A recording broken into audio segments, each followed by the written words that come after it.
Rendez-vous au musée des Beaux-Arts de Lyon pour Claude, un empereur au destin singulier.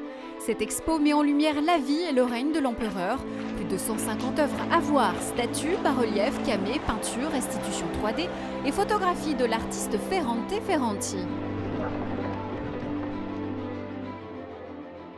Le Ladies Night Tour est un circuit international de ski alpin féminin, comptant 5 épreuves dans 5 stations.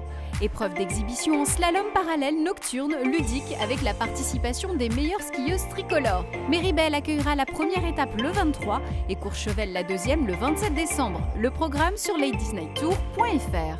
Nouvelle expo à la Cité du Design de Saint-Étienne. L'ornement est un crime retrace l'évolution du design au XXe siècle à travers des objets et du mobilier des années 10 à 70.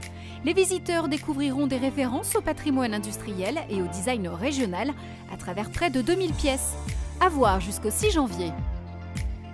Le musée de Grenoble accueille en ce moment une exposition événement consacrée à l'Égypte antique et organisée avec le musée du Louvre. Une véritable plongée archéologique dans la puissante ville de Thèbes il y a 3000 ans. Loin du faste des pharaons et des grandes pyramides, c'est une autre Égypte tout aussi mystérieuse et captivante qu'offre à voir cette expo jusqu'au 27 janvier. La station du Lioran dispose d'un vaste domaine skiable et propose des randos raquettes ou motoneige, traîneau, alpinisme, escalade ou balnéo.